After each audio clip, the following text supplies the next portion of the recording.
But we do know that there is a possibility of you being treated, healed, and continue doing your things positively on your treatment. By the way, many of us are ashamed of saying we have mental health, mental ill health, we have mental sickness. You can hide only for so long, because when you hide for long and the issue becomes great, then it will expose itself, you break down, and everyone will know. So the best is when you start seeing those mood changes, stress becoming too much, try to see how to calm yourself down. And many of us are working 24/7. We hardly have time for ourselves. But is it possible for us to create an hour or two to love ourselves every day, to love our families, to love the people we work with, to love our country? Because the more we get negative on our people, on ourselves, the more we are running into trouble. And mental illness is on the increase. Butabika is full.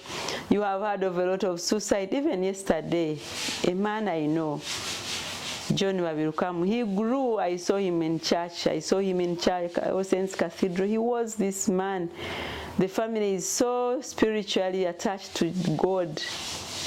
They were raised up in the church. Spiritually, you'd think he's upright. He's been a great marketeer. He has put NBS, NTV, MTN on the radar. But look, he just jumped off Tagoli because he had issues that were never resolved.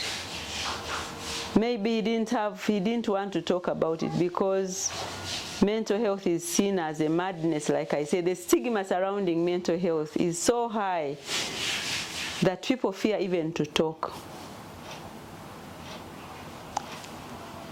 When people get overwhelmed and they don't talk to anyone, they end up harming themselves. You have seen that when our young girls these days, they are copying to Nigeria, they are cutting themselves, they are taking drugs because of mental illness. They are trying to run away from the challenges they are facing. And sometimes we don't have to judge them or blame them. And for John, may you rest in peace. But we know, and a few years ago, we saw a wife of a friend, Coach Ajal, taking her life. She hung herself. She had been struggling with bipolar disease. We have our children with bipolar who are being pushed to the extreme. They are taking drugs, and they're even being very sick and taken to hospital. So it's important that we study our bodies, but also those of us within our households, our workplaces, let's understand what mental health is like. And if you see changes in a person all of a sudden, then they have emotional and spiritual weaknesses that needs to be supported. But sometimes, of course, it's difficult to support people. They are in denial, they don't want to share their challenges. But where people share, and by the time a person says, me, I want to die, I want to leave this world, it's because they feel it is the mental illness or the mental ill health is becoming more complicated. And by saying, me, I want to die, telling you, it's a call to action, that they need support. Whenever a person says, I will kill myself, they're asking for support. The earlier we come in to support, the better. So like I said, thank you for watching us. Mental health as an individual, you who is watching, the mental health of the people you live with, the mental health of the people you love, the mental health of the people you work with, and broadly, the mental health in our surroundings. Can we be keen on seeing and knowing and appreciating the people we live with?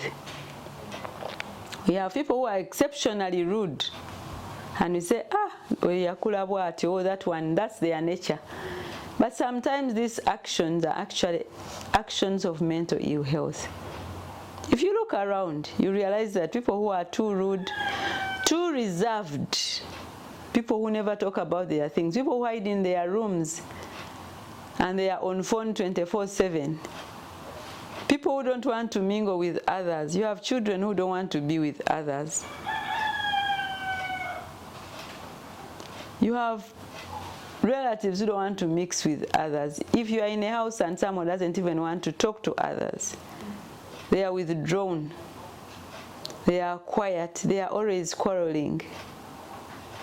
It's not good mental health, because ideally it is the emotional and spiritual well-being of a person that helps them manage challenges, live with others, as well as deal with their own anxieties and manage stress.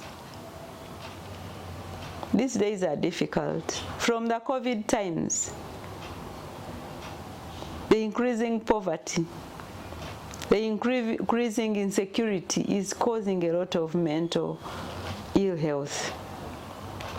We are worried every day. Will they break in? Will they? If you leave your home, it is difficult for us as a community, as people, as Ugandans, especially those of us who are low cadre. It is increasingly becoming difficult to survive. But if you're mentally and spiritually stable, you're able to say tomorrow will be better. Let me try to hold on. Let me hold on until I hold on until the best comes. And when you live in that hope, the universe will bring you back what you're hoping for. But as you hold on, you need to talk about it. Talk to someone. Don't worry whether they laugh or not. Talk to someone, share with somebody you think you can trust, and talk about it. The way I have survived, probably why I have not even had any mental breakdown with all the challenges I've had in life, it's because I talk. If I can't talk, I go to Facebook and write what I am feeling. And believe you me, whenever I write my stories, people come inbox and say, I've also been like this. Thank you for sharing. I now feel better. You know? Write. You can get a book and keep writing every day how you feel. And it helps. If you have lost a loved one, start thinking about the good things that person has done for you when they were there. Don't look at the negative that the person is dead. No. Look at his life when he was there, and you pray the person can rest in peace. Because by the time a person dies or even commits suicide, they have things they've been grappling with for a long time, and the peace, you need to pray for them that they have received. We have had a lot of suicides. Suicides were a reserve of the whites, because in Africa they were very, very rare. And you know that if a person committed suicide, they would be beaten 100 canes, and I think they were even not buried at that time. But consistently, we see a suicide case, or we hear of a suicide case, like every week. Every week. The other week we heard of another suicide case. This week now there is one. Every other week we are seeing adults, children. Like a child last year who was told that they don't have school fees for them to go to senior one. They hanged themselves, you know. Another one, the mother says she didn't have school fees, that she should ask the dad. She went and killed herself. It is painful that we continue to watch. But what is very important now is that we need to observe our mental health, our emotional health. How have we prepared ourselves to meet the challenges that come? Every day is becoming more difficult. So challenges are not going to end here. They will continue to come. But how do we prepare for them? Prepare for, if you are in a job that is too toxic and you feel like killing yourself, please leave it. Go. Leave that job. It's not worth it. If you are in a relationship that you feel is going to drain you, leave it. Live another day, and another day healthy. It's not the days you live, it is the health in the days you live.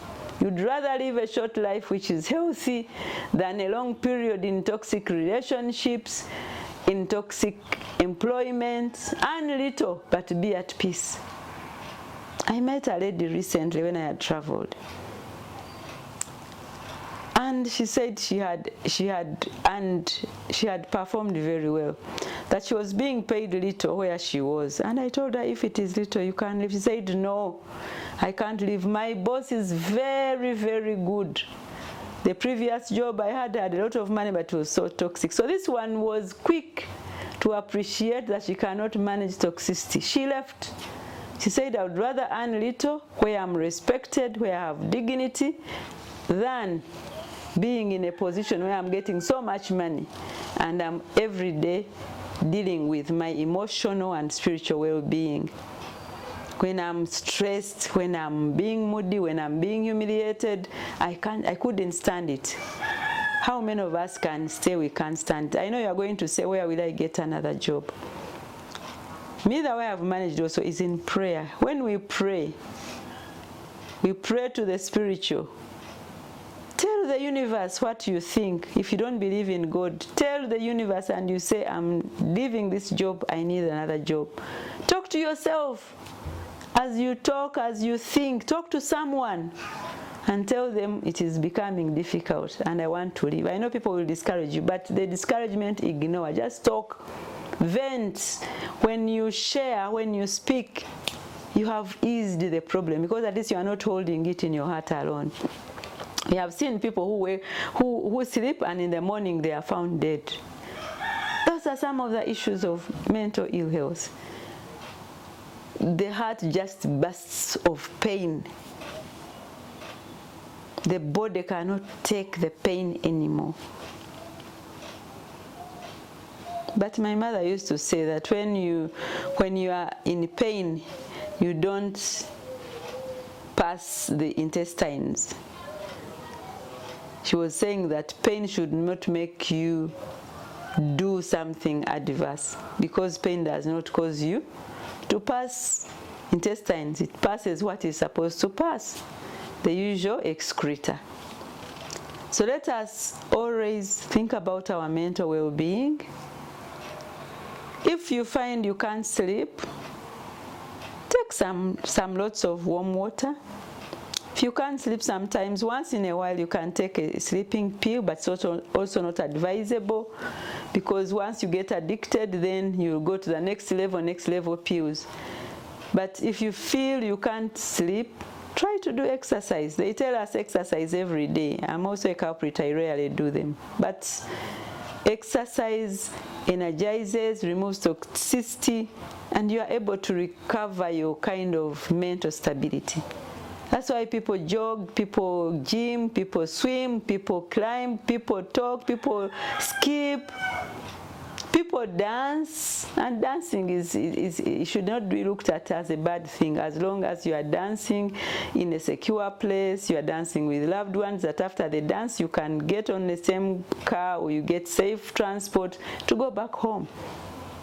You can take a beer if you feel it's what you want for today, but not every day, because you know addiction can also be another issue. And if you are having challenges and you get used to alcohol, be sure you're going to drown into addiction. Just take alcohol when it is a party, when you are with friends, or on an occasion, not all the time. Let us not get used, and it is from taking that much alcohol. Because if you start with little alcohol and then you add, and we have this business of people telling us, you know, when you want to reduce weight, you take waraji or wajin or gin. Spirits, they are not things you need to be close to, ladies and gentlemen. Young boy, young woman. Gin and spirits are not things you want to engage with, because once they go beyond you and you get addiction and they hold on to your body, then you are in trouble, because it's difficult to get off them. And also watch your family. If you have an addicted person who is addicted to alcohol, please don't tamper, because it means your body, your blood, is prone to addiction. This could be hereditary. And you realize that in some families, an entire family is addicted, because we never observed that in our family there is an addicted person to alcohol or smoking. we didn't think about it, but once you also go into it, you are likely to be addicted like that one, because sometimes it is your body is prone to addiction. There are those who are strong, they drink, they don't have any problem, but for you, you drink, it becomes an addiction. It keeps asking. Some hooks are asking, we want more alcohol, and every other day you increase, you increase, you increase. By the time you know it, you are addicted. But how do we manage stress? If something happens and you can't manage it, let it be. Just tell God, thank you for this challenge. I can't manage it. I pray that you ease. It will take a while. It will be painful for the start, but it will go. If you can cry, cry. Crying is part of the things that heals us. Cry. Cry. But also, let's be in healthy relationships. Mental health is difficult to diagnose by us. It's not like another disease where you have temperature, where you have, but when people get withdrawn, they don't want to eat, they want to be people, they don't want to talk. They all of a sudden change their mood, they are mad. And you know, our recent census had those questions. I hope you answered them, because they are going to help us get even the medication for those who have mental illness. If you didn't answer them, and the enumerator who came to count me, my family, was jumping, I said no, those are the questions we need. Because if we don't, we won't have medication for these conditions or even services. So he said, oh, I told him for those of us who are in civil society, who advocate, we must have statistics. We need to see the situation in the community, the mental health situation in the community, so that we can deal with it. We can ask government to invest more in the mental health issues. And yes, we have people who are moody, we have people who have said they want to commit suicide, our daughters, our sons. And the enumerators thought they were trying to be fast, but they were missing out on critical components that need to be managed by this government. The issue about how you are cooking, where you are cooking, the air quality. Some enumerators were just ticking and not asking the questions in the name of trying to finish. So I hope that it's not only the enumerator who I worked with, who I encouraged, and I said, please, do everything, because in some places they were saying, for me, ask me a few, the rest you can feel for yourselves. And I'm not reporting him, but I'm only saying that some of them thought that they needed to give the people they were interviewing time. But the purpose for which this form had been done, although it was very long and repetitive, I think in my household we took about 3 hours, because I have so many people, we're about 14. So, because of that, the enumerators, if there are many people, they want to do it quick, chap. But I think also that training they were given did not give them the benefits of ensuring that this form was filled to the end, one by one, and asking all the questions to everyone who was being asked. So mental health is critical, and we ask you who is watching now, please take care of your mental health. Watch yourself. See how you feel today and tomorrow. Is it different? Your mood, your feeding habits. Look at how you relate with friends. Look at your relationship with staff. How is it? How do you live in your neighborhood? Do you greet people? Do you talk to people? Are you a loner? If you are a loner by birth, that's understandable, but is the loneliness or the loaning starting now? So is it a bad job, a relationship? Is it toxic? Is it a sexual relationship or interrelationship with a loved one? Look at it. If you find that it's too toxic and it's costing you your mental health, you might need to let it go, or you might need to get a counselor. Look for a counselor, or a person, an adult, or a person close to you, a friend or a peer. Talk about it. You might find the best solution is somebody can give you an alternative and you get a solution. So thank you for watching us again and listening to us.